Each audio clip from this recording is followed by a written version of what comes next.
रितिका रानी blog में आपका स्वागत है। मेरे चैनल को सब्सक्राइब करें। कविता अंदर से टूट चुकी थी।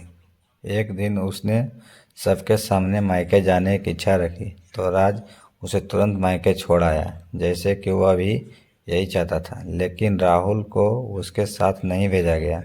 कविता कभी राहुल से दूर नहीं रही थी, पर अपनी कमी के कारण उसने ज़्यादा बहस नहीं की।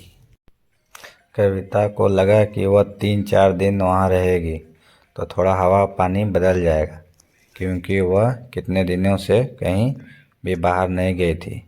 घर वाले भी इतने दिनों बाद उसे देखकर कितने खुश होंगे।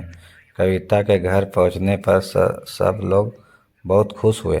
खाने में सब कुछ कविता की पसंद का ही बना था। उसने अपने मम्मी पापा और भाई भाभीयों से दिल खोलकर बातें की।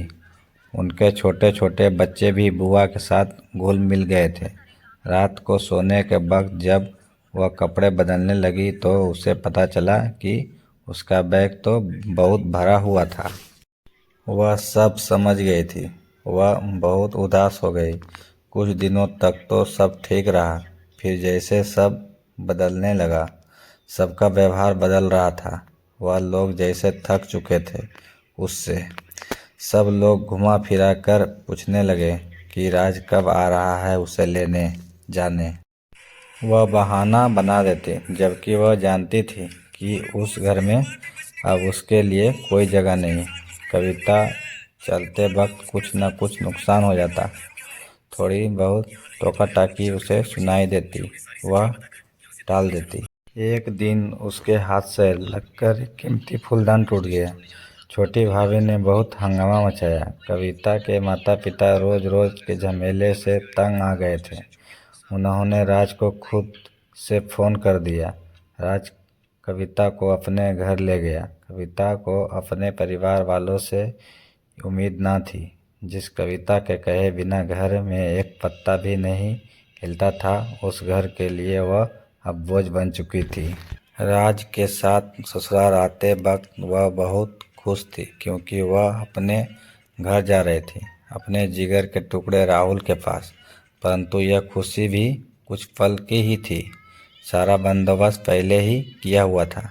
कविता को सीधे ऊपर वाले कमरे में पहुंचा दिया गया। राहुल से दूर रहने की सख्त चेतावनी दी गई।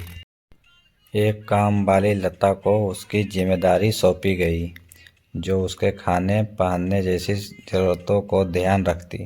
कविता ज़्यादातर चुप ही रहती। कभी कभी काम वाली लता से थोड़ा बतिया लेती। उसके जरिए राहुल को पता चल जाता था। सबकी लाडली बेटी और बहू सबके लिए लाडली से बोझ बन चुकी थी। यही एक कहानी है कविता के आधारित, लाडली एक बेटी का और एक लाडली बहू का, जो ज़िंदगी में एक बोझ बन चुकी थी। बस कहानी समाप्त हो गया है। और मेरा चैनल को सब्सक्राइब करें और बेल आइकन